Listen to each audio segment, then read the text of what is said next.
कहानी की शुरुआत में हम एक लड़के को देखते हैं जिसके पिता शायद से उसे मार रहे थे, ये कहते हुए कि तुम मेरी आंखों में छुपते हो बिल्कुल किसी कांटे की तरह। और शायद से उसकी माँ बड़े ही चैन से टीवी देख रही थी।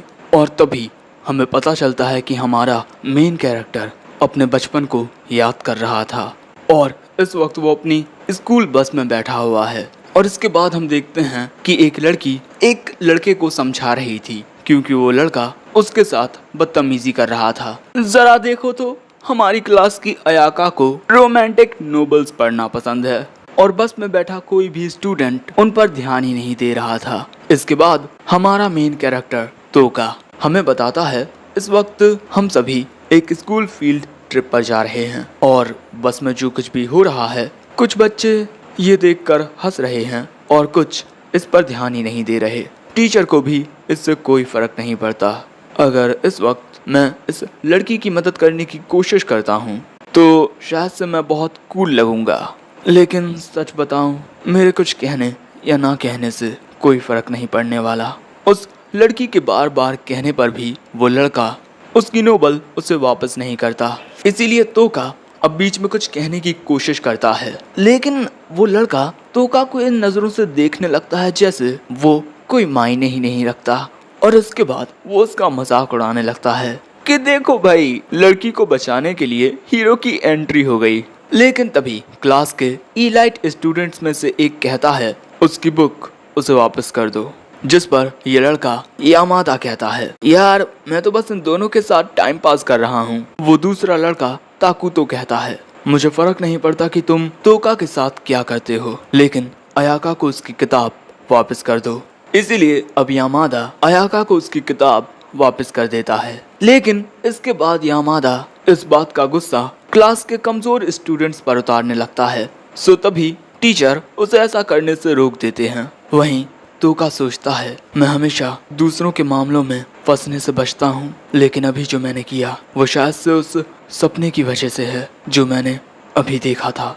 लेकिन अगले ही पल में कुछ बेहद अजीब होता है। अचानक ही सभी बच्चों को दूसरी दुनिया में सम्मन कर लिया जाता है। अचानक ही दूसरी जगह पर आकर वो सभी बहुत हैरान थे और तभी एक गॉडेस वीसियस उनसे कहती है मैं तुम सभी का इस दुनिया में स्वागत करती हूँ। जब हमारी दुनिया में द ग्रेट डीमन लॉर्ड तबाही मचाने लगता है तब हम दूसरी दुनिया से हीरोज को सम्मन करते हैं। आज से करीब 200 साल पहले कुछ हीरोज ने एक साथ मिलकर डीमन किंग को हरा दिया था, लेकिन अब इतने वक्त बाद द ग्रेट डीमन एम्पायर खुद को फिर से खड़ा कर रहा है और इसीलिए हमने तुम्हें बुलाया है। कुछ स्टूडेंट्स को उस गॉडेस की इस बात पर यकीन ही नहीं होता कि ये लोग दूसरी दुनिया में आ गए हैं। सो तभी टीचर उनसे कहते हैं पहले हमें इस गॉडेस की बात सुननी चाहिए। सो अब ताकू तो कहता है तो तुम चाहती हो कि हम इस ग्रेट डीमन एम्पायर को हराएं। वैसे अगर हम तुम्हारी मदद करने से मना कर दें तो वो गॉडेस कहती है तो फिर तुम सभी कभी भी अपनी दुनिया में वापस नहीं जा पाओगे, क्योंकि इन्हें इनकी दुनिया में वापस जाने के लिए एक स्पेशल एलिमेंट की जरूरत होगी जिसे डीमन किंग इसेंस कहते हैं। और उसे पाने के सिर्फ 2 रास्ते हैं। पहला, या तो ये डीमन किंग को मारकर उसे हासिल करें, या दूसरा डीमन किंग के हारने के बाद ये उसके इसेंस को इस नेकलेस में स्टोर कर सकते हैं। तभी यामादा कहता है आखिर हम तुम्हारी मदद क्यों करें। सो तभी वो गॉडेस इन सभी के सामने झुककर कहती है प्लीज हीरोज हमारी दुनिया को बचा लीजिए। सो तभी अयाका उस गॉडेस से कहती है कि हम सभी तो मामूली इंसान हैं, हमारे पास इतनी ताकत नहीं है कि हम आपकी मदद कर सकें। जिस पर वो गॉडेस कहती है तुम सभी के पास ऐसी ताकतें हैं जो दूसरे इंसानों में नहीं हैं, और ये ताकतें इन्हें इस दुनिया में सम्मन होने के बाद मिली हैं। और इसके बाद वो गॉडेस अपने सोल्जर्स से यहाँ कुछ लाने को कहती है और ना जाने क्यों तोका को यहाँ कुछ गड़बड़ लग रही थी। इसके बाद वो सोल्जर्स वहाँ एक अजीब सा बीस्ट और एक शख्स को लेकर आते हैं और जैसे ही वो सोल्जर्स उस बीस्ट को छोड़ते हैं वो उस इंसान को मारकर खत्म कर देता है। लेकिन तभी ये गॉडेस अपने फायर मैजिक का यूज करके उस बीस्ट को खत्म कर देती है, जो देख कुछ स्टूडेंट्स बहुत ही ज्यादा घबरा जाते हैं और अब सभी को यकीन भी हो जाता है कि ये दूसरी दुनिया है। अब इसके बाद बारी आती है इन सभी स्टूडेंट्स की पावर्स जानने की। सभी स्टूडेंट्स एक एक करके क्रिस्टल के ऊपर अपना हाथ रखते हैं, जिससे वो क्रिस्टल अलग अलग रंगों में ग्लो करने लगता है। यामाडा की बारी आने पर वो क्रिस्टल रेड कलर में ग्लो करता है, जो कि शायद से कुछ ज्यादा ही रेयर होता है। लेकिन ताकुतो की बारी आने पर वो क्रिस्टल फट जाता है, यानी ताकुतो की पावर्स एस क्लास की हैं, और एस का मतलब होता है स्पेशल। यामाडा पूछता है तो फिर मेरा क्या? वो बताती है तुम ए क्लास के हो। इसके बाद अयाका की बारी आती है और वो क्रिस्टल फिर से टूट जाता है, यानी अयाका भी एस क्लास की है। इत्सुकी और हिजरी जो कि दोनों बहनें हैं, इन दोनों की क्लास भी एस होती है, और इतने सारे एस क्लास होने की वजह से गॉडेस काफी खुश होती है। और इसके बाद बारी आती है हमारे तोका की। लेकिन जब वो अपना हाथ रखता है तब क्रिस्टल पर्पल कलर में ग्लो करता है, और इसी वजह से गॉडेस उसे टोटली इग्नोर करके अगले स्टूडेंट को बुलाने लगती है।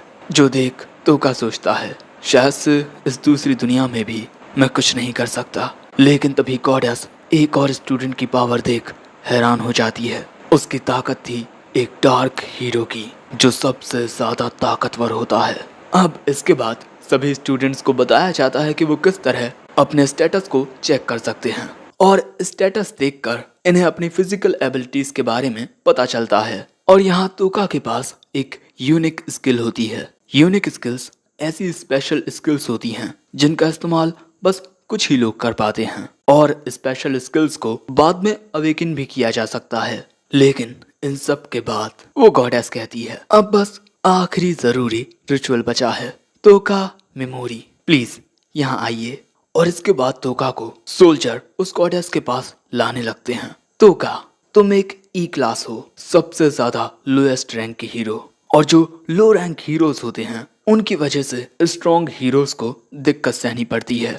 इसीलिए हमने ये तय किया है कि हम ऐसे लो रैंक हीरोज के साथ खुद डील किया करेंगे। हम तुम्हें एक आखिरी मौका देंगे। वो teleportation circle lowest rank hero को कुछ खंडरों में ट्रांसपोर्ट कर देता है। अगर वो उन खंडरों से बचकर जिंदा निकल आते हैं तब वो अपनी मर्जी से एक प्यारी जिंदगी जी सकते हैं।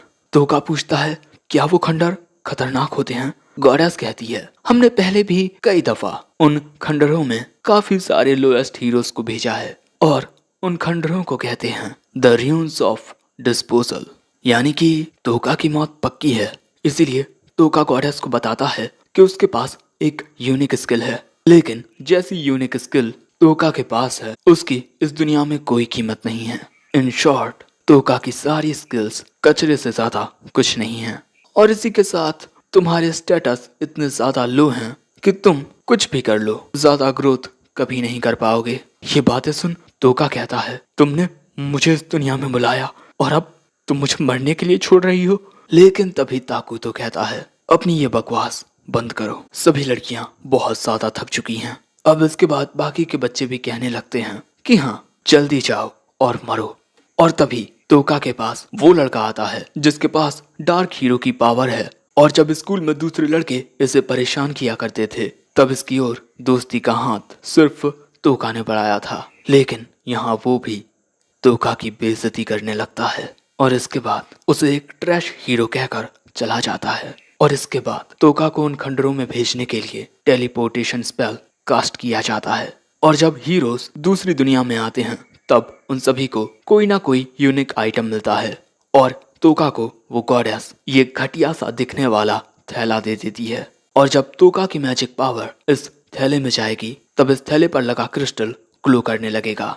लेकिन तभी अयाका तोका को बचाने की बात कहती है, लेकिन तभी गॉडेस उसमें एक मुक्का मारकर उसे बेहोश कर देती है। अयाका के अलावा कोई भी स्टूडेंट तोका को बचाने के लिए आगे नहीं आता। गुस्से में आकर तोका इस गॉडेस के ऊपर अपना एक स्पेल पैरालाइज यूज करता है, लेकिन गॉडेस के ऊपर उसका कोई असर नहीं होता क्योंकि गॉडेस को एक बैरियर हमेशा प्रोटेक्ट करता है। और इसके बाद वो कहती है सभी देखो इस लूजर हीरो की किस्मत। लेकिन तभी ताकुतो अपने मैजिक का यूज करके वहां एक धमाका कर देता है और कहता है मैं जरा अपनी ताकत को चेक कर रहा था। दूसरी ओर बाकी के स्टूडेंट्स तोका की हालत देख बस खुश हो रहे थे। और आखिर में वो गॉडेस पूछती है, क्या तुम्हारी कोई आखिरी ख्वाहिश है? तोका यहाँ रोते हुए अपने बचपन को याद करता है। जब वो हमेशा रोता था तब उसकी ही अंतरात्मा उससे कहती थी, तुम चाहे जितनी कोशिश कर लो, तुम अपनी हकीकत को नहीं बदल सकते, इसीलिए तुम्हें भी अपनी हकीकत सबको दिखानी चाहिए। सबको दिखाओ कि तुम असल में कैसे हो। और अब तोका कहता है, गॉडेस, अगर मैं उन खंडरों से जिंदा वापस आया तो मैं तुम्हें मार दूंगा। और इसी तरह उसे उन खंडरों में भेज दिया जाता है। खंडरों में बेहद अंधेरा था, इसीलिए तोका अपने यूनिक आइटम में अपनी मैजिक पावर को डालकर उसमें लगे क्रिस्टल को चमकाने लगता है। और इसके बाद उस जगह को देखता है। यहाँ उसे कुछ गड़बड़ लगती है और तभी एक अजीब सा मॉन्स्टर तोका पर हमला कर देता है। तोका उसके हमले से बचकर भागना शुरू कर देता है, लेकिन वो मॉन्स्टर उसके पीछे आ रहा था, जिस वजह से तोका बहुत घबराने लगता है। डर के मारे वो रोने लगता है और तभी अचानक वो गिर जाता है। और इसके बाद वो उस मॉन्स्टर को देखता है। वो सोचता है, आखिर मेरे अंदर ये कौन सा इमोशन है? मुझे डर नहीं लग रहा, मैं फ्रस्ट्रेटेड हूँ कि किस तरह सब ने मुझे मरने के लिए छोड़ दिया। और क्या सच में मैं यहाँ मरने वाला हूँ? और वो ये मान लेता है कि उसके भाग्य में मौत लिखी है। लेकिन तभी उसे अपने घटिया क्लासमेट्स की आवाजें आने लगती हैं। और जब वो मॉन्स्टर तोका पर हमला करता है तभी तोका उस पर अपने पैरालाइज मैजिक का यूज करता है, जिससे वो मॉन्स्टर पैरालाइज हो जाता है। और तोका वहां से भागते हुए सोचने लगता है, गॉडेस ने तो कहा था कि मेरी ताकतें किसी पर भी काम नहीं करेंगी। क्या ये मॉन्स्टर एक लो रैंक है? नहीं, शायद से मेरी किस्मत अच्छी रही होगी। भागते हुए तोका काफी दूर आ जाता है, लेकिन जैसे ही वो रुकता है उसके सामने एक और मॉन्स्टर आ जाता है और उसे अपनी ओर आता हुआ देख तोका घबराने लगता है। तोका की आंखों से फिर से आंसू गिरने लगते हैं। मैं मरना नहीं चाहता। और अब तोका फिर से इस मॉन्स्टर पर अपने पैरालाइज मैजिक का यूज करता है और उसका मैजिक फिर से काम करता है। यानी कि पिछली बार जो हुआ वो उसकी किस्मत नहीं थी, बल्कि उसकी ताकतें सच में काम करती हैं। जो जान तोका अपना स्टेटस ओपन करता है, वो कई दफा अपनी ताकत का इस्तेमाल कर चुका है और अब उसके पास सिर्फ एक एमपी बची है जो कभी भी खत्म हो सकती है। और अब तोका इस मॉन्स्टर पर अपने पॉइजन मैजिक का यूज करता है, जिससे वो मॉन्स्टर वही मरने लगता है। उसकी बॉडी से खून निकलने लगता है, लेकिन तोका की पूरी एमपी खत्म हो चुकी है और अब शायद ही वो अपने मैजिक का यूज कर पाएगा। वो यही सब सोच रहा था कि तभी उसके पीछे एक और मॉन्स्टर आ जाता है, वही जिसको तोका ने पैरालाइज किया था। उसका इफेक्ट खत्म हो चुका है और अब तोका को लगने लगता है कि वो सच में मरने वाला है। तभी वो याद करता है कि गॉडेस ने उससे कहा था, मैं दुआ करूंगी कि तुम्हारी मौत बहुत भयानक हो। और किस तरह बाकी सब हंस रहे थे। और इसके बाद वो अपने बचपन को भी याद करता है। उसके मन की आवाज कहती है, मैं कोई हीरो नहीं हूँ, मैं बस एक साइड कैरेक्टर हूँ, इसीलिए कोई भी मेरी मदद करने के लिए नहीं आने वाला। और अब इसीलिए मैं खुद जिंदा रहने के लिए दूसरों को मारूंगा। दूसरों पर भरोसा करने का कोई फायदा नहीं है, मुझे सब कुछ खुद हासिल करना होगा। और अब तोका मुस्कुराते हुए कहता है, मैं जिंदा रहने के लिए मरते दम तक लड़ूंगा। और दोस्तों, इसी के साथ हमारी इस कहानी का एपिसोड 1 एंड होता है। सच में यार, ये कहानी बहुत बढ़िया थी।